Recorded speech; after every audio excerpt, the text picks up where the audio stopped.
If you have ever sprayed a perfume you loved in the store and then wondered where it went 2 hours later, I can almost guarantee you have been making the same 3 mistakes that make even the most expensive fragrance disappear. And I do not mean you bought the wrong perfume.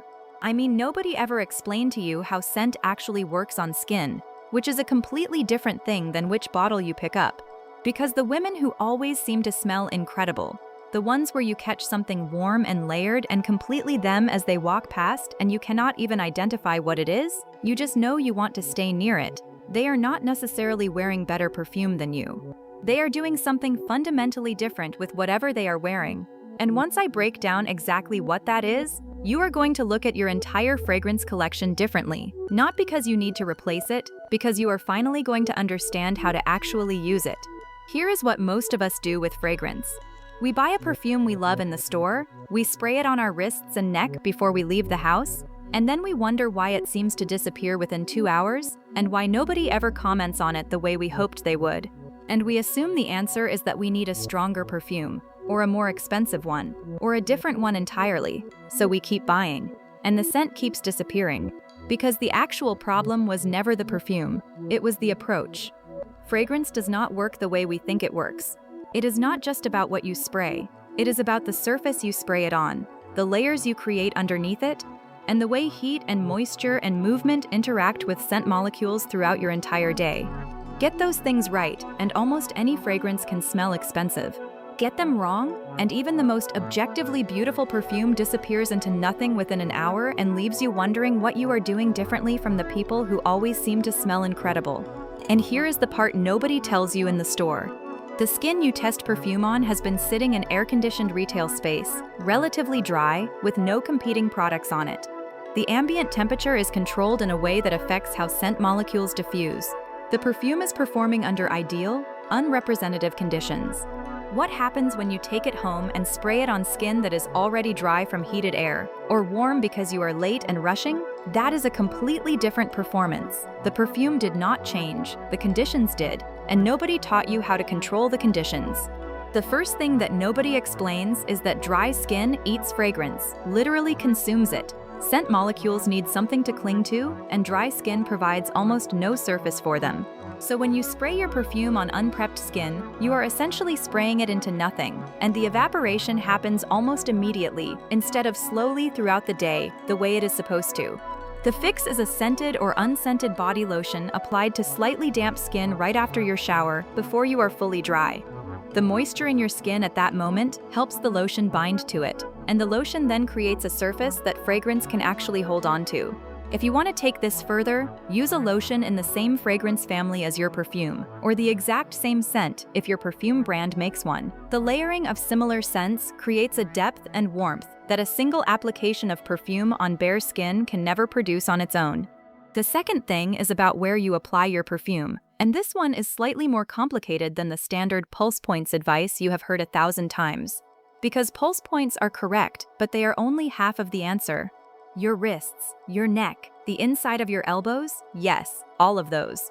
The heat from those areas diffuses scent upward and outward throughout the day, in a way that ambient spraying into the air never does. But there are 2 places most people skip entirely that change the entire longevity equation. The first is the back of your knees. It sounds strange, but the body heat behind your knees rises throughout the day as you move, which means scent applied there diffuses slowly upward around you as you walk, rather than evaporating immediately from a stationary wrist. It is the difference between wearing a perfume and trailing one. The second place is your hair, and this one I cannot overstate because hair holds scent longer than any surface on your body. The technique is not spraying perfume directly onto your hair because the alcohol in most perfumes dries hair out over time. Instead, spray your perfume onto your hairbrush or a wide-tooth comb and then brush through your hair lightly. Every strand picks up a whisper of the scent, and for the rest of the day, every time the air moves around you or you turn your head, there is this gentle, warm, completely involuntary release of fragrance that makes people feel like they have just entered your atmosphere, rather than just walked past someone wearing perfume. The third thing is about the actual layering structure, and this is where smelling expensive goes from something you are doing to something you are wearing. There is a difference, and you can feel it when you are on the receiving end of someone who has figured this out. Most people apply a single product with a single scent intensity. which means the fragrance has one note, one moment, one way of presenting itself. It says everything it has to say immediately and then fades. A layered scent, by contrast, has a beginning, a middle, and a long, slow finish. The way to build this without spending a fortune is to start with an unscented body wash in the shower so you have a clean, neutral base. Then the scented lotion on damp skin. Then a fragrance oil on your pulse points, dabbed rather than sprayed, because fragrance oils last significantly longer than alcohol-based perfumes. Then your perfume as the final layer on top. This sequence means that as the top notes of your perfume fade through the day, the middle notes of your lotion are still present underneath, and the base notes of your oil are still anchoring everything. People who stand near you at noon smell something different and equally compelling to what they would have smelled at 9 a.m., because the scent is evolving on your skin rather than simply disappearing from it.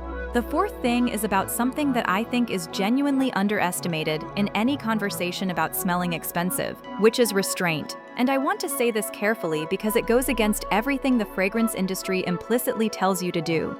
The most expensive smelling people in any room are almost never the ones you can smell from across it. In fact, the moment a fragrance announces itself before the person wearing it has fully arrived, something shifts. It stops reading as a signature and starts reading as an effort. And effort, in this context, is the exact opposite of expensive. The scent that reads as luxurious is the one that requires people to get close to you before they can fully experience it. It is a proximity reward, and that requires an application that is intentionally lighter than your instinct tells you to go. When you are used to your own scent, you stop registering it within about 20 minutes of applying it. This is called olfactory adaptation, and it is the reason most people over-apply. They cannot smell themselves anymore, so they assume the scent has faded and add more. The people around them, however, are experiencing the full original application plus the additional layers, which at that point crosses from signature scent into something that follows you into the room before you have arrived. Practice applying about 30% less than you think you need. Ask someone you trust to tell you whether they can smell you from more than a foot away. The answer to smelling expensive is almost always closer to invisible than to obvious, which is the paradox of fragrance that most people spend years and a lot of money trying to understand from the wrong direction. So here is everything pulled together. Moisturize on damp skin first, every single time, because dry skin makes even expensive perfume disappear. Apply to your pulse points and brush through your hair rather than spraying into the air. Build in layers, lotion, then oil, then perfume. So your scent evolves through the day instead of simply fading, and apply less than feels right, because the most memorable scent is always the one that made someone lean in slightly without knowing why. That woman in my life, with the signature presence, she does not own a single bottle of anything particularly expensive. She just understood a long time ago that the goal was never to smell like a perfume. It was to smell like herself, with a perfume underneath.